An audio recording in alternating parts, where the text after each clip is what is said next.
Hadirlah di Munas 1 atau Munaslup yang akan datang, yang akan kita selenggarakan dalam waktu yang tidak terlalu lama ini. Dato, satu pertanyaan, apabila jadi Munaslup nanti dan DPD menginginkan Pak Tommy Soeharto, Bapak Hutomo Mandela Putra menjadi ketua umum lagi, bagaimana? Kalau saya ditanya, karena saya pecinta Pak Soeharto, saya sangat setuju kalau Pak Tommy Soeharto menjadi ketua umum berikutnya. Tetapi agar membuat suatu komitmen yang jelas supaya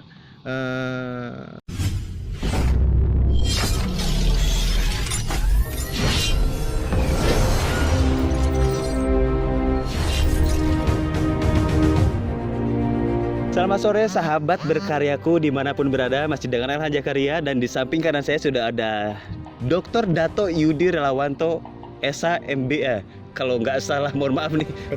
Benar. Alhamdulillah. Alhamdulillah. Dato, saya ingin dengar cerita perjuangan Dato waktu dulu di MKGR, yang waktu itu Dato ceritakan kepada teman-teman kader Partai Berkarya Jakarta Pusat.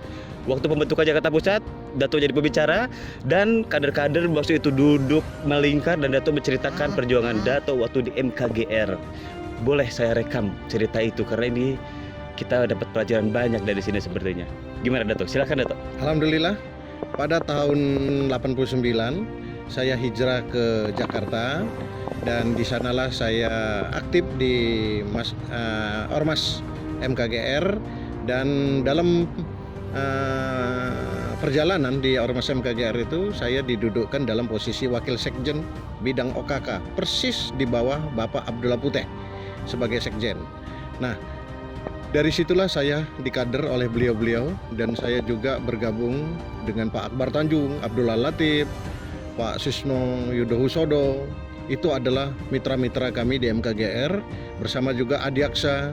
Itu juga, ya alhamdulillah, waktu saya duduk sebagai Wakil Sekjen, Adiaksa itu masih Departemen OKK, artinya masih di bawah saya. Apalagi Priyo Budi Santoso, itu masih di Gema MKGR Jawa Timur. Saya sudah duduk di pusat MKGR. Usia Dato berapa itu dulu itu? Waktu itu usia saya masih umur 26 tahun. Waduh, 26 tahun. 26 tahun? Ya alhamdulillah, saya sudah dilatih oleh orang tua saya. Kebetulan orang tua saya itu 25 tahun di Partai Golkar, dan posisinya juga menarik, sekretaris di daerah, dan menjadi satu-satunya ketua fraksi dari Partai Golkar yang bukan ABRI. Yang bukan ABRI. Ya. Ih, saya jadi ingat waktu di Ciamis dulu ABRI semua. Pasti. Iya. Karena di mana ketua fraksi dan ketua Golkar itu pasti dari TNI. Iya, dari TNI, angkatan. dari angkatan. Dan alhamdulillah ayah saya satu-satunya ketua fraksi yang bukan dari TNI. Kebetulan kami orang sipil, dan alhamdulillah posisi itu dipegang ayah saya selama 25 tahun. Wow. Sama dengan posisi Pak Harto waktu itu menjadi presiden, yang notabene menjadi Dewan Pertimbangan Partai Golkar. Alhamdulillah. Luar biasa ini Dato. Nah, cerita yang menginspirasi saya waktu pendirian Jakarta Pusat yang Dato ceritakan waktu itu, kalau nggak salah Dato cerita tentang Munas ya, atau apa ya waktu itu ya, Partai Golkar Ya. atau apa coba? Waktu itu di tahun 94 adalah Munas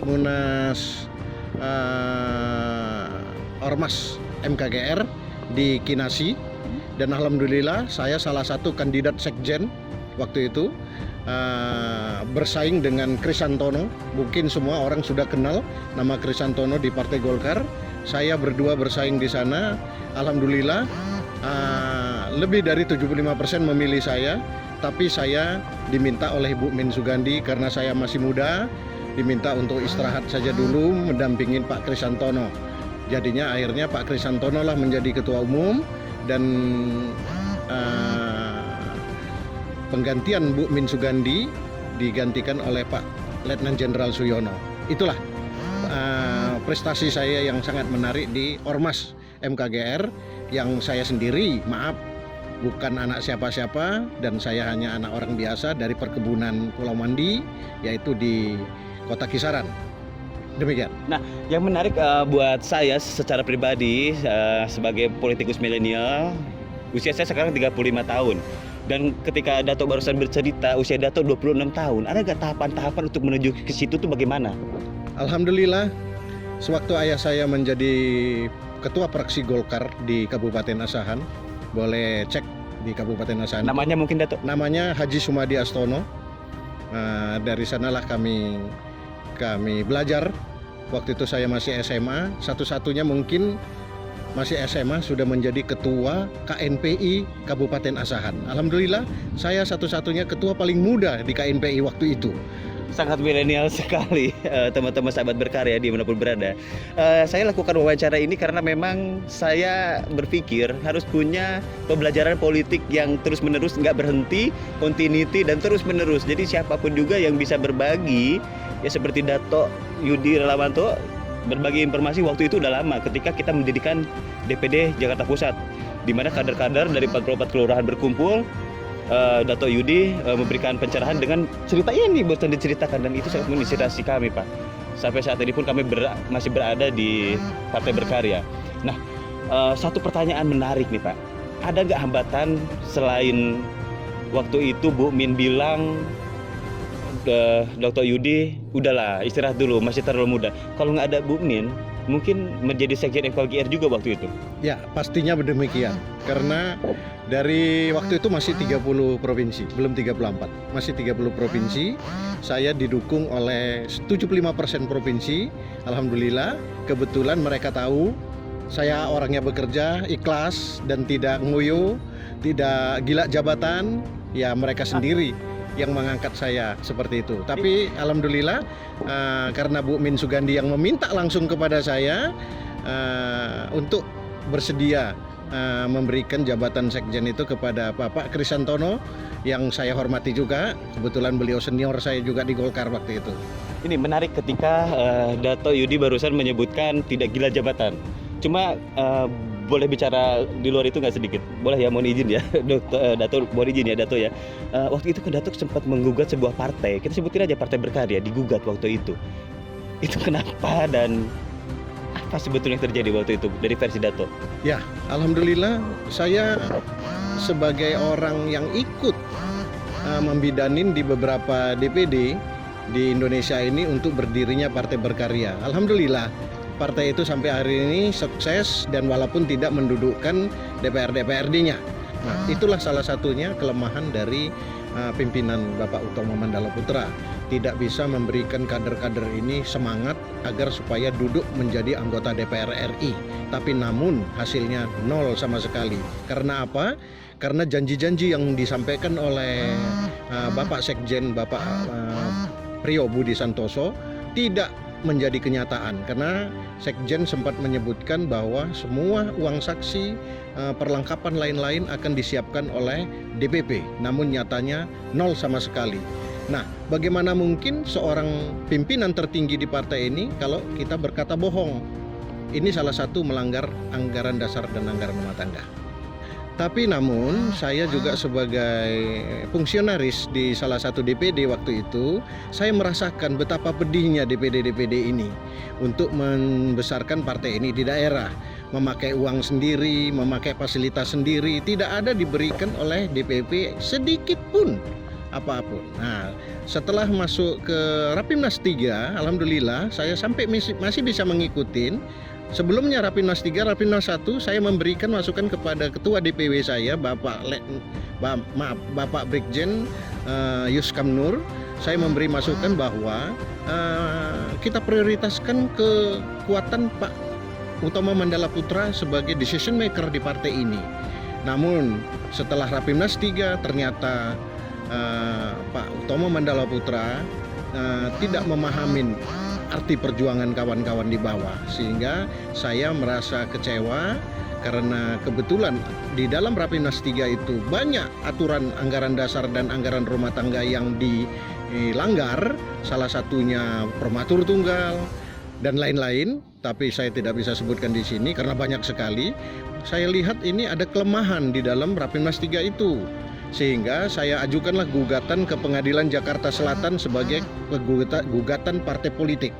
Nah, alhamdulillah sampai gugatan tersebut ke tangan Pak Tommy Soeharto dan undangan untuk mediasi waktu itu. alhamdulillah juga difasilitasi oleh Bapak Mudi PR dan Bapak Andi Picunang dan beberapa kader-kader lain, termasuk Ibu Tini, Ibu Tintin, Pak Badar, Pak Ari Yusuf, Pak Alek Lubis meminta saya untuk mencabut gugatan itu karena efeknya kalau tidak saya cabut maka keberadaan Partai Berkarya ini tidak akan diakui oleh KPU. Karena apa? Masih dalam sengketa di pengadilan. Itulah makanya Pak Mudi PR meminta saya untuk mencabut. Saya cuma katakan kalau bapak-bapak dan ibu-ibu yang meminta saya belum mau mencabutnya. Tapi kalau Pak Tommy Soeharto yang memintanya, saya akan cabut. Karena terus terang saja saya akan menyampaikan kepada Pak Tommy Soeharto, benahilah partai ini dengan baik. Bukan untuk saya minta jabatan, tidak. Benahilah partai ini dengan baik. Itu saja. Pertanyaan terakhir, ketika kemarin ada desas-desus undangan yang nyebar di grup WA, Dato mengundang banyak orang di situ untuk membuat presidium. Kalau sekarang presidium sudah lahir dan kemarin juga sudah konversi pers. Tapi secara media saya melihat satu sosok, Dato Yudi, waktu itu ada dan menjadi salah satu inisiator juga.